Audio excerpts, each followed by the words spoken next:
Friends, मैं UPSC के exams, NDA, CDS, other exams जहां पर भी ज्योग्राफी से रिलेटेड क्वेश्चंस आते हैं उनमें स्टार से रिलेटेड, उसकी लाइफ से रिलेटेड रेगुलर क्वेश्चंस आते रहे हैं। मेरा आज का टॉपिक स्टार और उसकी लाइफ ही है। मैं आपको एक प्रेजेंटेशन के फॉर्म में उसको पढ़ाना पसंद करूंगा जिसमें आपको ऑडियो विजुअल दोनों के मिक्सिंग में हम लोग कुछ प्रेजेंटेशंस के मीडियम से और कुछ एक्सप्लेनेशन के मीडियम से आपको क्लियर करेंगे। अगर आपको लगे कि ये हमारा एफर्ट आप लोगों के लिए एक अच्छा एफर्ट है तो आप चैनल को सब्सक्राइब करें, बेल आइकन दबाएं और ज्यादा से ज्यादा उसको शेयर करें। एज पर हम अगर टॉपिक की बात करें तो आप लोगों को लिखा हुआ दिख रहा है that is life of a star. सबसे पहला क्वेश्चन आता है, फ्रिक्वेंटली आस्क्ड क्वेश्चन एफएक्यूज में आता है कि एग्जैक्टली क्या था, एग्जैक्टली किस तरह का क्वेश्चन आता है। तो क्वेश्चन जो आता है वो लाइफ ऑफ अ स्टार से रिलेटेड आएगा। क्वेश्चन उसके टेम्परेचर, क्यों उसका कम या ज्यादा होता रहता है, कैसे कैसे वो काम करता है, उससे रिलेटेड आएगा। उसकी लाइटिंग से रिलेटेड आएगा, किस तरह की वो लाइटिंग शो करेगा। और लास्ट बट नॉट लीस्ट उसकी टिकलिंग, टिमटिमाना, किस तरह से वो काम करेगा। अगर हम लोग स्लाइड वे में जाएं तो आपको समझ में आएगा कि कोई भी स्टार है तो उसके अंदर एक कंसेप्ट होता है दैट इज हाइड्रोजन हीलियम में कन्वर्ट होगा, न्यूक्लियर फ्यूजन रिएक्शन होगा जिसकी वजह से वो चीजें बनाएगा, जिसे हम एक नॉर्मल फॉर्म में अगर बोलें तो बोला जाता है continuous nuclear fusion over a period of time start depletion hydrogen and the helium core become increasingly heavy, जो कि आपको लिखा हुआ दिखाई दे रहा है ऊपर। एंड इसी में आगे लिखा है resulting into swelling and radiating of outer Rin, that means वो धीरे धीरे गर्म होगा तो वो फैलता जाएगा, फैलेगा तो वो कहीं ना कहीं भारी भरकम बड़ा सा नजर आएगा। यही रीजन है कि जब हम उस स्टार के लिए बात करते हैं तो हम मानकर चलते हैं कि यहां पर उस स्टार की डेथ हुई है। दैट मीन्स डेथ से मतलब क्या है, हाइड्रोजन की रिएक्शन हीलियम में होना बंद हो गई है या कम हो गई है। आप सब लोगों ने केमिस्ट्री में पढ़ा होगा half life. Hydrogen initially complete था, धीरे धीरे रिएक्शन शुरू हुआ, हीलियम में कन्वर्जन हुआ, हाफ लाइफ हुआ, देन हाफ लाइफ हुआ। तो हाफ लाइफ में किसी भी मिनरल की वैल्यू कभी भी खत्म नहीं होती, नेग्लिजिबल हो जाती है, जिसकी वजह से उसकी रिएक्शन रुक जाती है। तो ऐसी कंडीशन में जब स्टार के अंदर उसकी रिएक्शन रुक जाए तो उसको नाम दिया जाता है रेड जाइंट, और हम उसे प्यार से कह सकते हैं कि वो हमारे लिए लाल सा बड़ा सा गोला नजर आता है, जैसा आप लाइक सन को सनराइज और सनसेट में देखें। बट इसका मतलब बिल्कुल नहीं है कि सन एक डाइंग स्टार है या सन एक राइजिंग रेड जाइंट है। राइजिंग या सेटिंग सन जो होता है वो उसका एक एग्जाम्पल फॉर्म किया गया है। जब इसी में हम लोग आगे बढ़ते हैं तो आपको दिखाया गया है कि एक जगह पर हाइड्रोजन की कैपेसिटी ज्यादा है, धीरे धीरे बढ़ते हीलियम की कैपेसिटी ज्यादा हो गई है। इसी में जब हम आगे बढ़ते हैं तो नासा की जो लास्ट कैप्चर्ड इमेजेस हैं उनमें से वन ऑफ द इमेज ये है जो आपके सामने है। इसको हमने रेड जाइंट स्टार नाम दिया है। अगर आप आधे को देखें तो उसके अंदर आपको ब्राइट स्पॉट्स नजर आ रहे होंगे जो कि व्हाइटिश हैं। ये वो पर्टिकुलर पार्ट हैं जिनके अंदर रिएक्शन जबरदस्त लेवल पर है, ज्यादा से ज्यादा रिएक्ट हो रहा है, जबकि रिस्पेक्ट में कुछ पार्ट आपको डार्क और कुछ रेडिश नजर आ रहा होगा। रेडिश पार्ट वो जो धीरे धीरे ठंडा हो रहा है, डार्क पार्ट वो जो पूरी तरह से ठंडा हो चुका है। इस चीज को हम लोग वन बाय वन जब ट्रांसमिशंस में देखते हैं तो सन के अंदर भी हम इसको पकड़ते हैं सन स्पॉट्स के नाम से।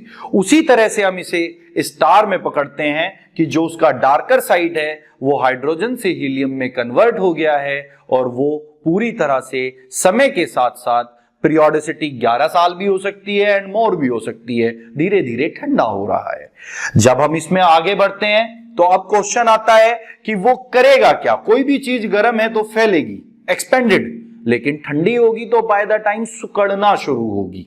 जैसे जैसे वो सुकड़ती जाएगी उसकी सेंट्रल डेंसिटी धीरे धीरे बढ़ती जाएगी। जैसे आपने एग्जाम्पल लिया हो, आपके घर में आपकी मदर कोई सामान लेकर आए, उस सामान को किसी एक बाउल में डालना शुरू करें, किसी कांच के बोट में डालना शुरू करें या किसी जारी में डालना शुरू करें तो धीरे धीरे वो भर जाता है। उसके बाद मदर उसे हिलाती हैं तो स्पेस आता है, देन उसको थोड़ा ठोकती हैं तो और स्पेस आता है। इस तरह से डेंसिटी को बढ़ाया गया। तो जब देखा गया तो 10⁸ ग्राम पर क्यूबिक सेंटीमीटर का जो डेंसिटी आया और वो सन साइज का रहा, उसको नाम दिया गया व्हाइट ड्वार्फ। आपके पास सामने लिखा हुआ है, if a star of sun size it become a white dwarf, their central density can reach up 10⁻18 gram per cubic centimetre.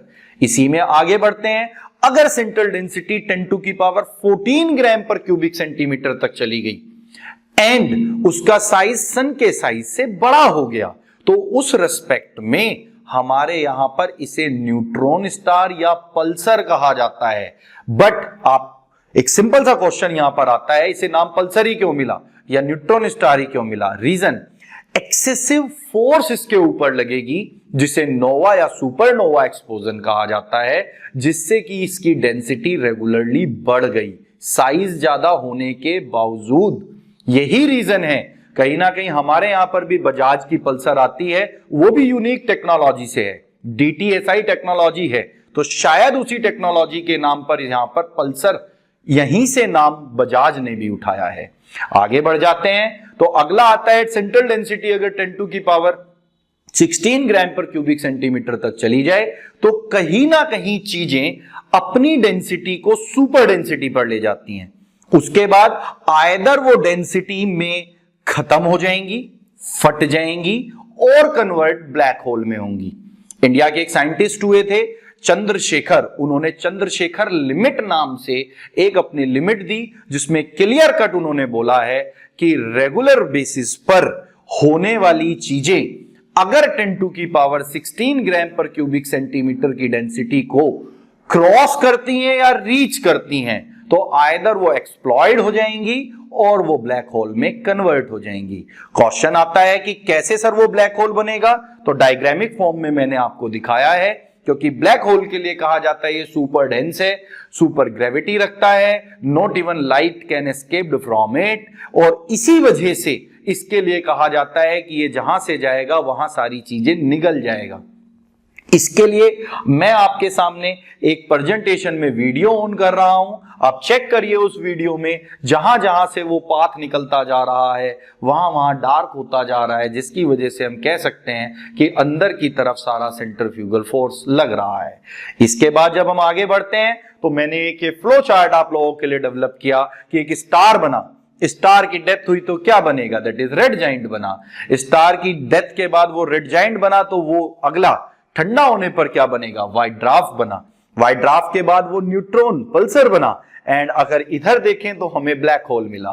तीनों में ध्यान से देखें तो सेंट्रल डेंसिटी इधर आपके सामने आ रही होगी 10⁸8 ग्राम पर क्यूबिक सेंटीमीटर, इधर आ रही होगी 10⁻14 ग्राम per cubic centimetre and 10⁻16 gram per cubic centimetre.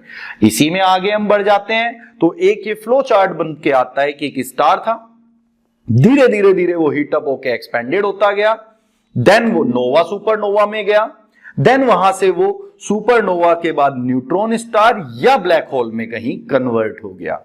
आगे हम बात करते हैं टेम्परेचर को लेकर। किसी भी स्टार का टेम्परेचर ही ये बात बताता है कि एग्जैक्टली उसके अंदर क्या है। हमसे क्वेश्चन पूछा जाए if a star shown blue colour, तो ऑलवेज बच्चों आंसर देना it is always hotter than sun, वो सन से गर्म होगा। क्यों?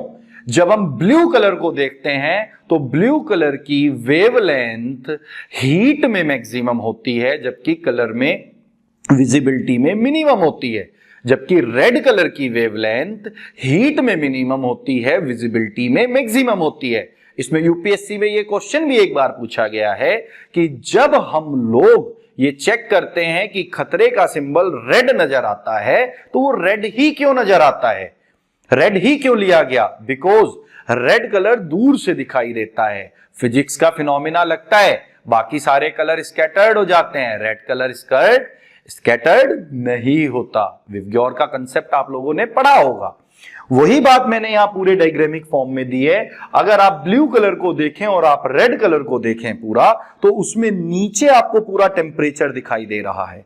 नीचे टेम्परेचर में जब हम बात कर रहे हैं ब्लू कलर के लिए तो वहां टेम्परेचर हाई है, जबकि हम बात कर रहे हैं रेड के लिए तो वहां टेम्परेचर कम है। इसी तरह से जब हम आगे बढ़ें तो हम एक सिंपल एग्जांपल लेते हैं। ये मैंने 2 एलपीजी सिलेंडर की रसोई गैस के बर्नर्स लिए हैं। हमारी मदर यूजुअली हमारे घरों में हमें एग्जांपल देती हैं कि बर्नर का कलर रेड हुआ तो एकदम से आता है कि रसोई का गैस का सिलेंडर खत्म होने वाला है। क्या उनको ये पता है कि इसमें फिजिकल फिनोमेना क्या लगा हुआ है? नो, बट उनका एक्सपीरियंस ये बताता है। आपकी नॉलेज के लिए ये आपको पता होना चाहिए, बर्नर अगर ब्लू फ्लेम्स के साथ जल रहा है तो इस बात का मतलब है वो मिनिमम एफिशिएंसी में मैक्सिमम हीट ट्रांसमिट कर रहा है, जबकि अगर बर्नर रेड फ्लेम के साथ आ जाता है that means efficiency of heat कम हो गई है, विजिबिलिटी ऑफ लाइट ज्यादा हो गई है। यही रीजन है कि जब हम कमरे में अपने एलपीजी का कोई बर्नर जलाएं या कोई कैंडल जलाएं तो एलपीजी का जो बर्नर होगा, जो एलपीजी बर्नर आपको दिखाई देगा, ये रेस्पेक्टिवली आपको कमरे में रोशनी करते हुए दिखाई नहीं देगा। जबकि अगर आप कैंडल की बात करेंगे तो ये आपको प्रॉपर्ली रोशनी करते हुए दिखाई देगा। इसके बाद आ जाती है कि कोई भी स्टार आपको ट्विकलिंग करते हुए दिखता है, टिमटिमाते हुए दिखता है, तो ये क्या है? दैट इज, आप लोगों ने शुरू से फिजिक्स में पढ़ा होगा, रिफ्रैक्शन इंडेक्स बोला जाता है। अगर आप एक कांच के ग्लास में पानी लें और उसमें एक बेसिक चम्मच डाल दें तो चम्मच टेढ़ी नजर आती है। क्यों? वो यही कंसेप्ट यहां पर है, एटमॉस्फेरिक रिफ्रैक्शन की वजह से एग्जैक्टली वो जहां है वो हमें वहां नहीं दिखाई देता है, रेस्पेक्टिवली वो ग्राफ बनाता है और उसी पॉइंट ऑफ को हम अपीयरेंस पोजीशन और स्टार का रे पाथ कहते हैं। I try my level best to complete this video for you. जहां तक मैं क्वेश्चंस कवर कर सकता था मैंने पूरे किए हैं। अगर आपको कहीं भी कोई डाउट है, कोई प्रॉब्लम है, तो कमेंट बॉक्स में मेरे साथ आके वो आप डिस्कस कर सकते हैं। आपको अच्छा लगा है आप सब्सक्राइब करें, बेल आइकन दबाएं, ज्यादा से ज्यादा लाइक करें और बाकी सब लोगों को मोटिवेट करें कि वो भी देखें, सीखें और आगे बढ़ें। जैसा भी हो आप मुझे कमेंट से रिप्लाई करिएगा। Thanks a lot.